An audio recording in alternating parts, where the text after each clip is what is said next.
This is XL Prime Time, protected by Preferred Roofing on 1010XL. Austen Lane, kind enough to hang with us for another segment on this Thursday edition of XL Primetime. UFC Fight Night in Jacksonville coming up next Saturday. Again, 3 p.m. for the main card. The prelims get underway at 11:30 Eastern on ESPN, and Austin will be the second to last of those prelims as he fights Justin Tafa in his UFC debut. You mentioned, though, and I completely forgot, that your unfortunate injury back in January happened the same day as the Jaguars' playoff victory over the Los Angeles Chargers. Yeah, it was quite the day for me. I spent about 5 hours, like I said, in the ER, and they had to put a cast on, all that good stuff.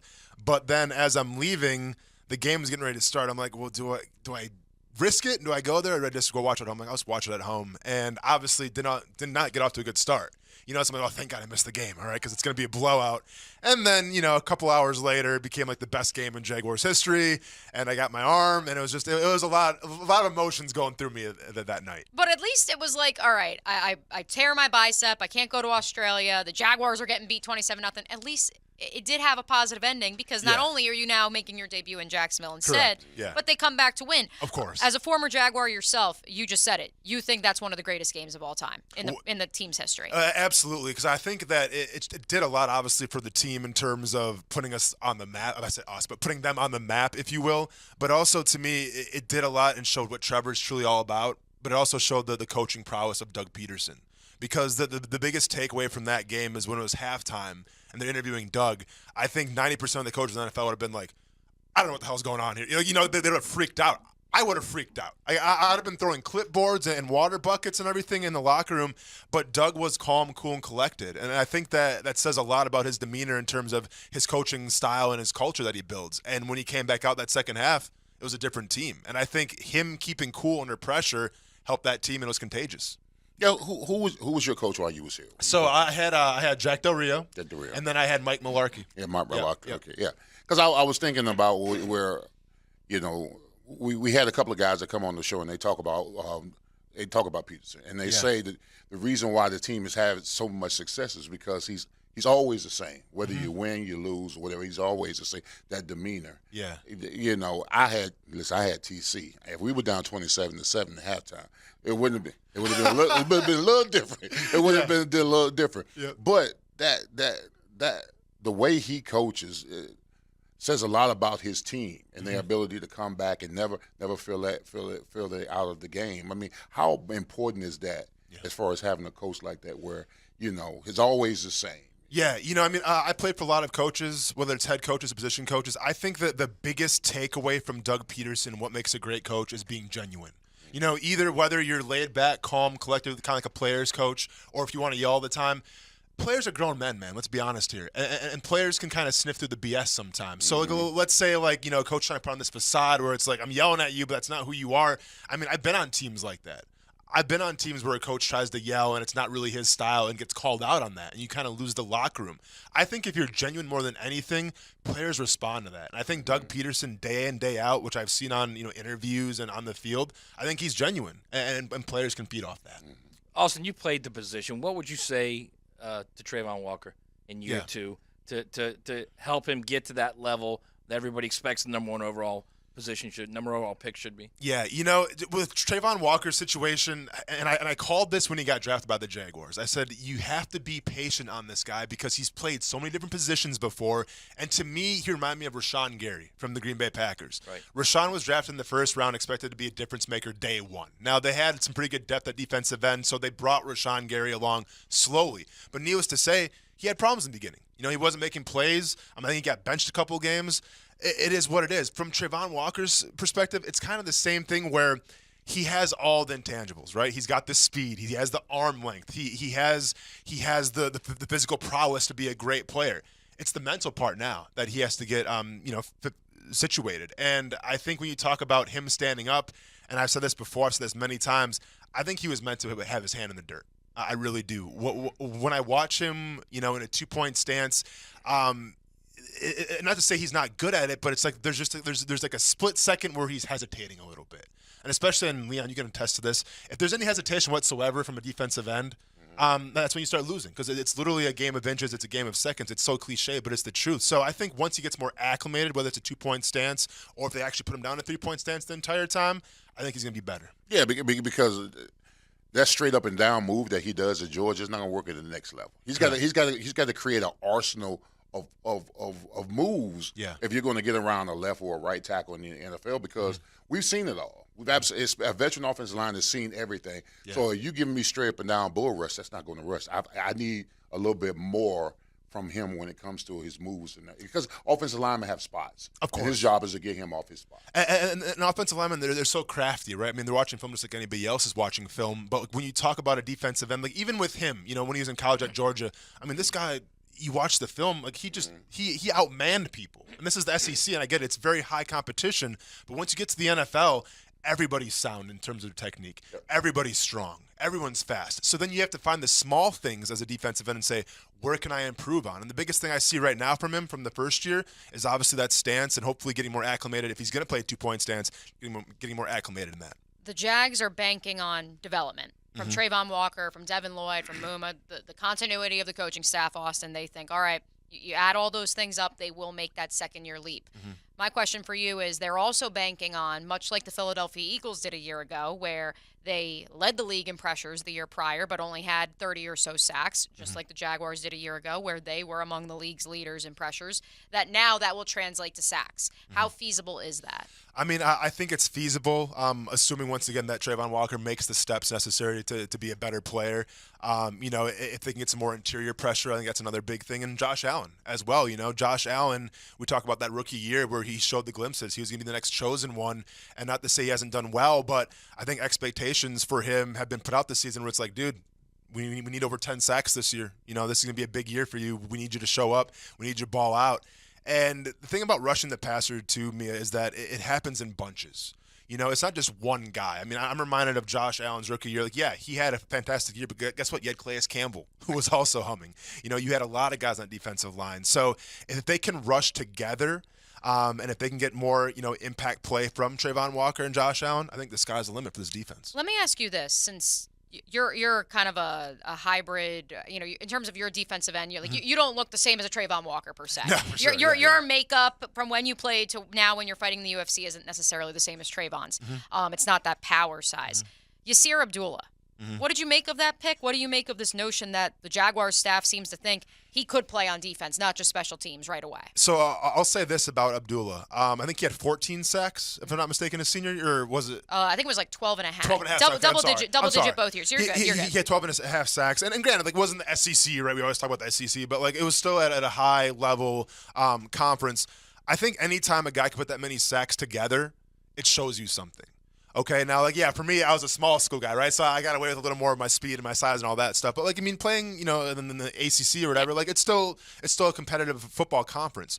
And when we talk about, what you see on film from him, yeah, I think he does have some of those intangibles to be very productive right away. They're not going to ask him to play every single down. That's not going to be his job. He has to come in, whether it's like a speed package or like a 3rd and long, and he's got to produce. And I think he can do that. Because keep in mind, sacks, we always talk about technique and hips and all this stuff, but sometimes it comes down to effort, and sometimes it comes down to finish. And I think when you watch that guy's film in Abdullah, I think he has that effort, that technique. So, yeah, I think he can come in right away. He's going to have to come in right away and make a difference if they don't get somebody in free agency. Yeah, how much pressure is it on this defensive front to get sacks this year? Because there seems to be no effort from the Jaguars to go get a veteran pass rusher.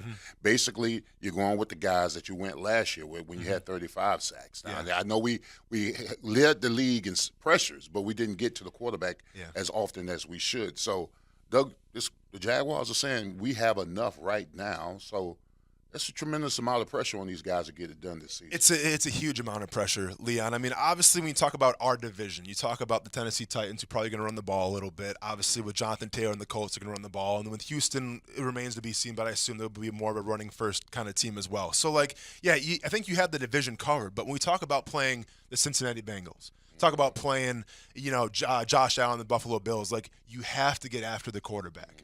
Over and over Patrick again. Mahomes. Patrick Mahomes, obviously. Yeah. You saw what happened when you didn't get the quarterback. Or Chad Henne, if they bring him back in again. Yeah, Chad Henne. That part. Yeah, exactly. So, no, you definitely to me, it's a little bit of a gamble. I am surprised they didn't go with another pass rusher, a free agent, and not even a guy that's, going to command 10 sacks a season. Just another guy because you can never have too many pass rushers. You really can't. Dependable pass rushers. So there's still some guys out there that could go after. I was a big caveat of Justin Houston a couple years ago. Houston's a guy I played with in Kansas City back in the day, back in 2013.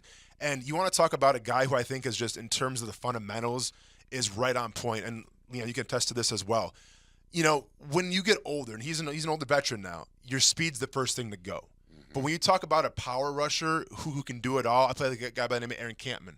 Reminds me a lot of Aaron Campman, where wasn't the fastest, didn't have the most fast twitch, first get off out there, but like he was so strong and he used that counterbalance to get offensive tackles off the line. Like it didn't matter how fast he was because he was so experienced. I feel like Justin Houston is that type of player. I think there's a couple players out there that are like that the Jaguars could go after if they need to. Well, unfortunately and fortunately, I had to go up against a guy like that when I was at Pittsburgh. Yeah. Kevin Green. Oh, yeah. Who was in, Kevin Green, when he came to Pittsburgh, he was like in his 10th, 11th year in the league. Right. Yeah. And he wasn't as quick as he was when he was younger, but as far as moves go and getting you off balance, and he didn't even stand in the 2.7. I mean, he was straight up and down. Yep. Straight up and down. They could bring it. Yeah. So, Austin, a lot of players, when they leave the league, there's a void. Yeah. What made you think, all right, I'm going to fight to fill that void? Yeah, so I took it upon my defensive line coach, Joe Cullen, back in the day. Back in 2012, Joe Cullen told me, hey, during this off season, I want you to go start working on your hands a little more. Because, being a defensive end, you have to work on your hands. So I went to this MMA gym. And all I did was just literally I learned how to throw a jab, the first day. And that was probably like 10 days just throwing the jab, thinking I'm getting nothing out of this in terms of my football technique, but I'll keep coming back. Why not? That's what Joe Cullen wanted. Well, then as that progressed in the offseason, I started throwing more in the heavy bag. And then I started hitting mitts. Then I started sparring a little bit. And I fell in love with it. And it got to the point where every offseason that I was training, I'd go back to this MMA gym and do just some of that for my hand speed, or I started doing jiu-jitsu then because it was good for my hips. So I just started slowly acclimating myself every offseason. By the time where it was my last year in Chicago playing, I was actually doing jiu-jitsu tournaments on the side that they didn't know about because if they would have found out, they would have found out that I got a cash prize and that violated my contract. But I think statute of limitations says that I'm all good now. Sorry, Bears. But so I was doing jiu-jitsu competitions, stuff like that, and I told myself, you know what? When the game stops being fun for me and it seems to be like a never-ending job, I'll walk away and I'll do MMA. And eventually, I got cut from Chicago. I had a chance to go to another place. I'm just like, man, I'm tired of feeling like I'm pawn. I'm out, and then MMA was the next step. Wow. I want to take it back even further. If I had told you when you're 5, 6 years old growing up in Wisconsin, where wrestling is pretty prevalent. Yeah. If I had told you that you're an MMA fighter, you're in the UFC, what would your reaction be? Would you expect yourself to have played football instead of being a fighter? Man, that's a great question. I started Taekwondo when I was like 5 or 6 years old, so I had a little bit of a background in it, but no, I would have said you're crazy. Truth be told, I would have said you're crazy of playing the NFL when I was 5 or 6 years old. Coming from small town Wisconsin, a town of 1,300 people, no one ever went to the NFL before. We had Dave Craig come through for like a couple years, and he was like living there in Iowa, Wisconsin for whatever reason. But like that was about it. So, I didn't really have anybody to show me the way of like, hey, this is what you got to do to go to the NFL. This is what you have to do to get a scholarship in college football. Nobody really showed me. I worked hard and I had a great upbringing around me and I had a great support system and just so happened to fall into place. I also went through the whole Aaron Campman portion of this interview and did not bring up the fact that he went to Appleton Parkersburg and is from Iowa. Oh, no kidding. Yes. Okay. But one of my favorite Aaron Campman stories is he was like the biggest Nickelback fan of all time. Which, really? And keep in mind, this is still like when everyone was Take hating on that, Nickelback. Jimmy Butler. Yeah, exactly. Yeah, so he'd always play Nickelback, and no one had the heart to tell him, like, hey, man, we don't want to hear this right now because he's Aaron Campman. The dude's like a Pro Bowler, so he kind of got to run the radio a little bit. How about that combination, Nickelback and Iowa? Ooh. Peanut butter and jelly. Heads are spinning. Peanut butter and jelly. So what's your is there a signature move or is it called a submission move? Yeah. What's your go-to? My go-to, man, I have a couple go-tos, but I guess the shot that I've hit the most people with that's knocked people out has been the uppercut. because it helps being, and this is a little advice for any tall people out there, if you ever get in a fight, if you're the taller person, usually you have the reach, right? Which means like your arms are longer.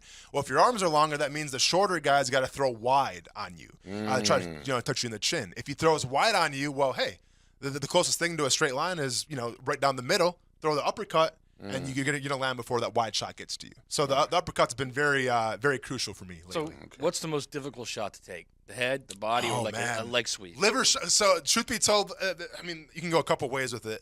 The biggest thing for me going from the NFL to fighting that I had to get used to is my shin conditioning. And when I say shin conditioning is, when I throw a kick, if I catch your shin, if you block it, or if I catch you like on the elbow, that's gonna hurt. Like if you ever stubbed your shin before, like on the side of the bed, it does not feel good. Yeah. So I had to learn how to kill the nerves in my shins, which basically what you got to do is you got to kick a heavy bag over and over and over again. So when I first started out training, I would find the heavy bag, the heaviest one, 200 pounds, and I would kick it over and over again, like about 100 times each side. I did that every single day, and eventually it got to the point where all the nerves in my shin were dead. So I couldn't, there's no pain anymore when I kick somebody. So that was the first thing. But to answer your question of the most painful spot to get hit, definitely the liver, because it doesn't matter how tough you are. If you get hit in the liver, it shuts everything down, man. Like I've seen the toughest guys, like you can like flick the liver, and for whatever reason, like you keel over and you're in pain. So I've been hit there a couple times in training. Does not feel good. Would not recommend.